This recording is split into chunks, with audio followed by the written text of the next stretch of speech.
Hello students. तो कैसे हो आप लोग। आज हम लोग इस वीडियो में बात करेंगे क्लास 10th के चैप्टर नंबर 3 की pair of linear equation in two variable. तो सबसे पहले इसमें बात करेंगे लीनियर इक्वेशन। लीनियर इक्वेशन क्या होती है? तो एक ऐसी इक्वेशन जिसमें वेरिएबल की पावर क्या रहती है, 1 रहती है, उसे क्या बोला जाता है? Linear equation. ठीक है। अब इसमें है पेयर ऑफ लीनियर इक्वेशन, मतलब दो लीनियर इक्वेशन होगी इसमें। पेयर का मतलब क्या होता है? टू। तो इसमें क्या रहेंगे? टू लीनियर इक्वेशन रहेगी। और बाद में क्या बोला है? इन टू वेरिएबल। इन टू वेरिएबल का मतलब क्या है कि यहाँ जो वेरिएबल रहेंगे वो भी कितने होंगे? दो वेरिएबल होंगे। जैसे मैंने देखो यहाँ पे लिखा हुआ है इक्वेशन नंबर 1 है, वो अपनी क्या रहेगी? a1x प्लस में b1y प्लस में c1। अब देखो इसमें वेरिएबल एक तो x है और एक आपका क्या वेरिएबल y, और इनकी पावर भी कितनी है? 1 1 है। तो इसीलिए इसको क्या बोल दिया? Linear equation in one variable. ठीक है। तो मैंने इसको फर्स्ट लाइन बोल दिया। फर्स्ट लाइन क्यों बोला है? क्योंकि आप लोगों ने 9th क्लास में पढ़ा था कि जब हम लोग लीनियर इक्वेशन को ग्राफ में ड्रा करते हैं तो एक सीधी लाइन आती है, स्ट्रेट लाइन बनती है। ठीक है। अब अगर मैं सेकेंडली बात करूं, जो सेकेंड इक्वेशन है वो अपने पास क्या रहेगी? a2x प्लस में b2y प्लस का c2। अब ये भी क्या है? इसमें वेरिएबल की पावर है वो कितनी है? 1 है, और यहाँ भी कितनी है? 1 है। और इसमें भी दो वेरिएबल है, एक ये x है और सेकंड क्या है? y। अब ये दोनों क्या हो गई? इनको अगर मैं एक साथ पढ़ूंगा तो क्या पढ़ूंगा? Pair of linear equation in two variable. तो ये था अपने चैप्टर का नाम। अब देखते हैं इनका सॉल्यूशन कैसे निकाला जाता है।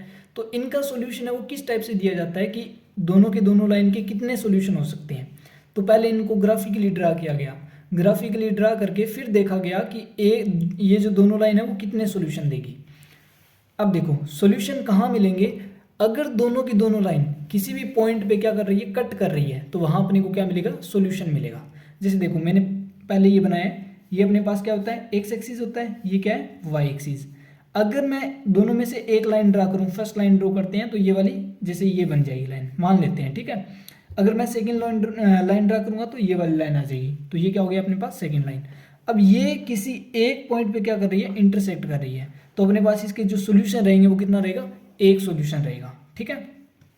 सेकंड अगर मैं बात करूं, अब दोनों की दोनों लाइन क्या हो सकती है? यहां जो पॉसिबिलिटी है ना वो तीन ही हो सकती है। मैक्सिमम पॉसिबिलिटी है वो दोनों लाइन की तीन ही हो सकती है। या तो दोनों लाइन क्या हो सकती है? इंटरसेक्टिंग हो सकती है, या क्या हो सकती है? पैरेलल हो सकती है, या क्या हो सकती है? कोइंसिडेंट।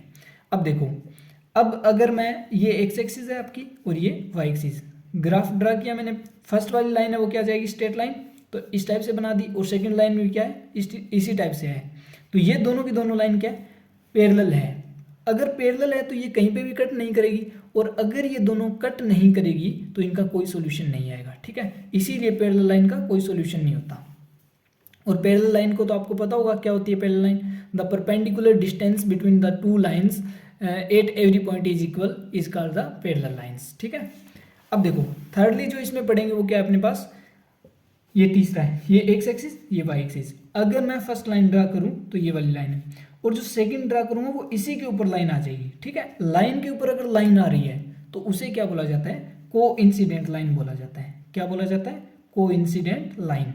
अब देखो को इंसिडेंट लाइन के कितने सॉल्यूशन हो सकते हैं? अब मैंने ये बताया था कि जहां दोनों की दोनों लाइन एक दूसरी को कट करेगी वहां इनका सॉल्यूशन आएगा।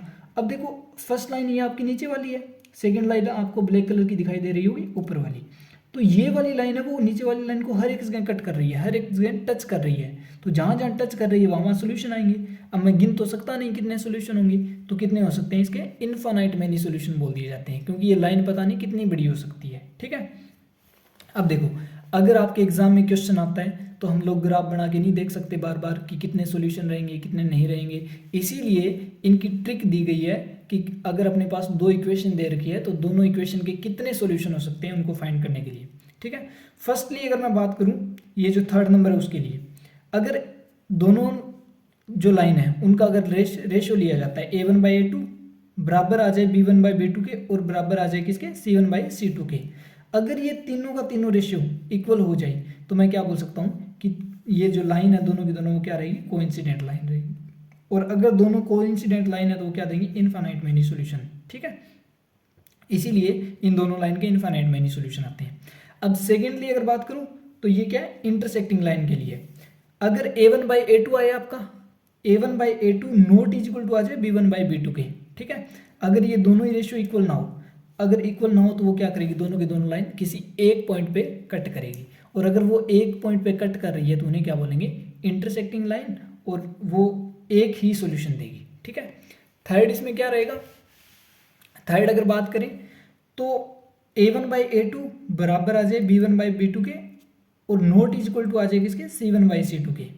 अगर इनका रेशियो पहले दो का इक्वल है, लास्ट वाले का इक्वल नहीं है, तो जो अपने पास लाइन बनेगी वो क्या बनेगी, पैरेलल लाइंस बनेगी, ठीक है। और अगर वो पैरेलल लाइन है तो उसका कोई सॉल्यूशन नहीं होगा, no solution if lines are parallel. तो यहाँ मैंने लिखा है second graph will be formed. तो अगर इस टाइप का रेशियो देखने को मिलता है तो अपने पास ये वाला ग्राफ बनेगा, ठीक है। अगर ये ग्राफ है तो आप क्या बोल सकते हैं, both line are parallel to each others, no solutions if the lines are parallel. और अगर दोनों की दोनों लाइन पैरेलल है तो कोई भी सॉल्यूशन नहीं मिलेगा, ठीक है।